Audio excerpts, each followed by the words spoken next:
Welcome to season 2 of the Fit to Love podcast show.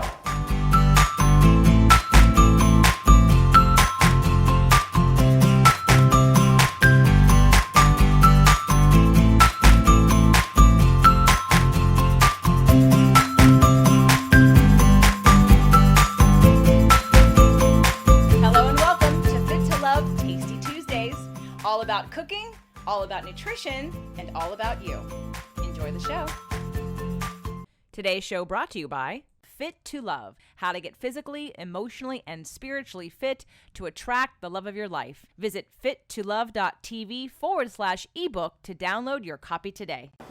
Today's show, gluten-free and dairy-free crepes. So I know we haven't had a lot of desserts on the show so far, and I wanted our gluten-free, dairy-free Dr. Meg to come back and show us how to do this.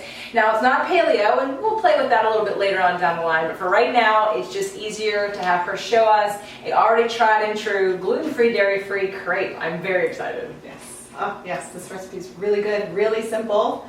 So, dry ingredients, we're going to do those first. We have a cup of brown rice flour organic. Got that, Bob's Red Mill. Love that stuff. And we're going to put some cinnamon in here. That's a to-taste thing. I say usually about a quarter of a teaspoon or something. Okay. We're going to put some salt in. This one, for this, it's about a quarter of a teaspoon. Salt brings out the sweet. Yes. So. Yes, in case you're wondering, right? Salt in the dessert. That's why I put salt in chocolate chip cookies and salt in, yes, it brings out the sweet. So yummy. And then we've got 1/8 teaspoon of baking powder. Okay. And we're going to do about the same of the xanthan gum. I don't recommend you do this at home, so I'm not going to do it either. Yeah, God forbid there's a little bit more in there, and then you'll be like, this doesn't seem like the right consistency. Exactly. The xanthan gum is a binder, so it just binds the pancakes together. So, and it makes them more fluffy. So, it's a binder and a fluffer. We're doing crepes for this one. Yeah. We've done the pancakes, so make sure you go back and watch the pancake one. Okay, so we got the salt, we got the cinnamon, we got the baking powder, we've got the xanthan gum, and we're going to go ahead and blend that around first because we want to get those things all together. And I'm going to move some of the dry ingredients out of the way. Thank you. Yes, so that we know we're done with them. Fantastic. Because as you're cooking on camera, one can get really lost in thinking, what am I doing now? What's happening now? Yes. Okay. So again, we always blend together the dry ingredients because we want to make sure the xanthan gum gets spread around because it actually gets a little slimy. So and it can get gloppy. We don't want that. No, not in a crepe. We want crepes to be smooth. Exactly. Lovely. Okay, now for the dumping part of the recipe, we're going to put in 2 eggs. The eggs are kind of the secret to the crepe, so yum.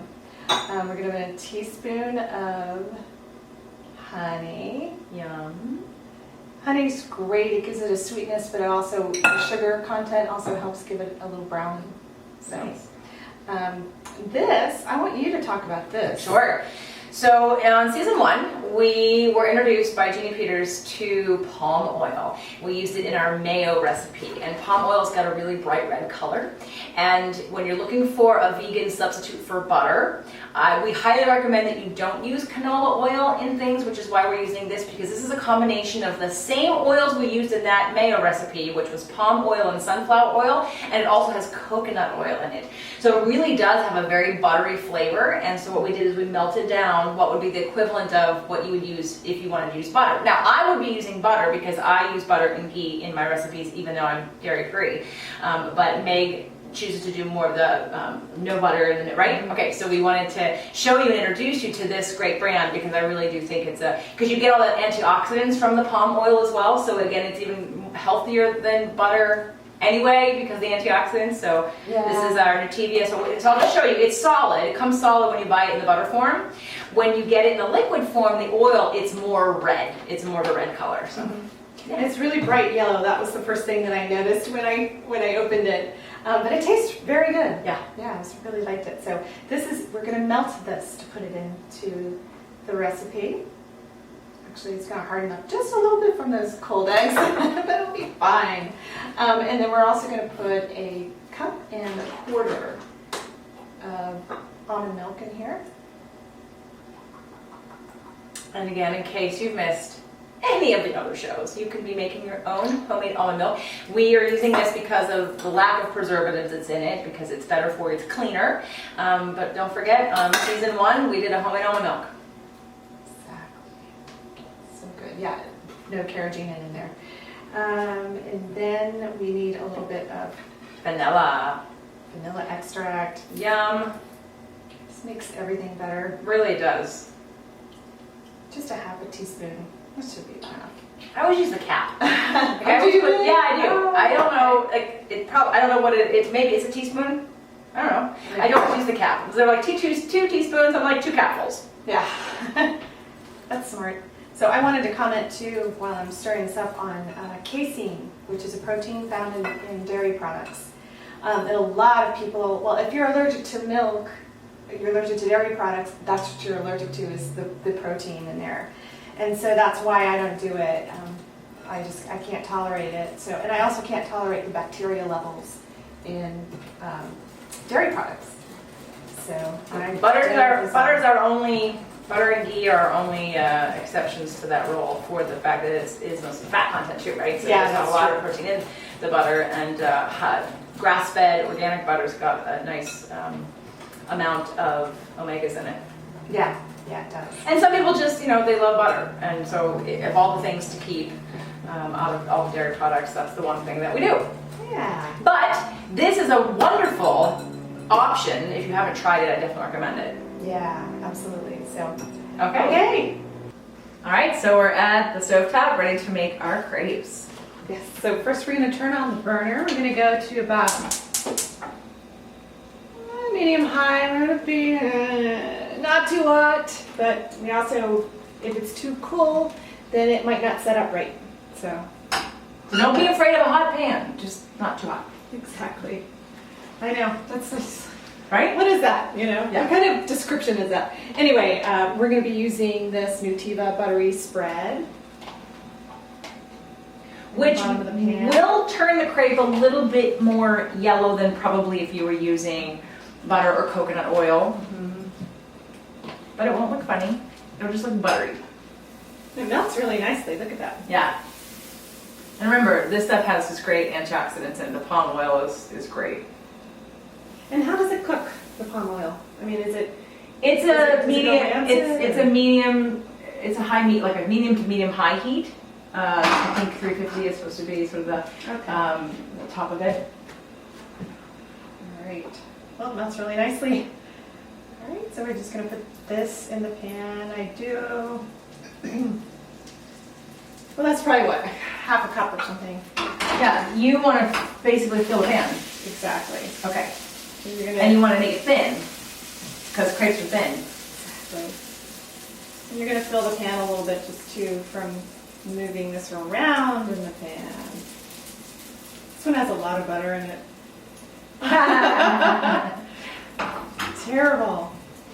All right, so we're gonna cook this for how long do you think on one side? Is it something you should really have to be attentive to crepes? Absolutely, yeah. So yeah. a couple minutes. Yeah, so with crepes and pancakes, pretty much you want to look at it and see if it's cooking well in the center. You'll notice because there'll be some sort of bubbling going on in there. So with crepes, because they have a lot of egg in them, they're pretty liquidy. They don't cook the same way as pancakes do that get that bubbly thing going on. So what's delicate about crepes is that crepe, we've been doing French all day long, is that because they're thin, it is delicate when you're flipping them over to keep them whole. So we would encourage you not to, I have a big spatula, which you've seen me use for the 5-minute omelet on season 1. It's a huge spatula, so it can really get under there to help flip it. But if you don't have one of those, or even if you do and it doesn't work, really it's about what it tastes like versus what it looks like. So And I have to say, the thing with gluten-free crepe, it just doesn't do what a regular crepe does. Right. Not always. I mean, right. And so as you can see, it's even the trained chef sometimes, it's not going to necessarily be perfect. But what we did is we made one before, And as you can see how lovely, gorgeous, beautiful, and amazing this looks. This was broken, but you're going to put something in it and roll it anyway, right? So you take your broken crepe and you put your stuff inside of it, and then there you go, voila. So we have some blueberries and strawberries and raspberries and a little bit of cinnamon. And I think next we're gonna drizzle just a tiny little bit of honey on it. And then we're gonna enjoy this. So wait to eat this. Yeah, so enjoy your gluten-free, dairy-free crepes. The Fit to Love podcast show offers you 6 days a week of helpful content to achieve the happy life you deserve. Movement Mondays and Tasty Tuesdays are weekly video casts, while Wellness Wednesdays, Thoughtful Thursdays, Freedom Fridays, and Sexy Saturdays are audio-only shows themed every week to address your holistic life and needs. If the show inspired you, we would love for you to share it and subscribe. Thank you so much for joining us today. Head on over to fittolove.tv for recaps of every show, resources, and to join the community. That's FIT, the number 2, LOVE.tv. Have a fit and fabulous day.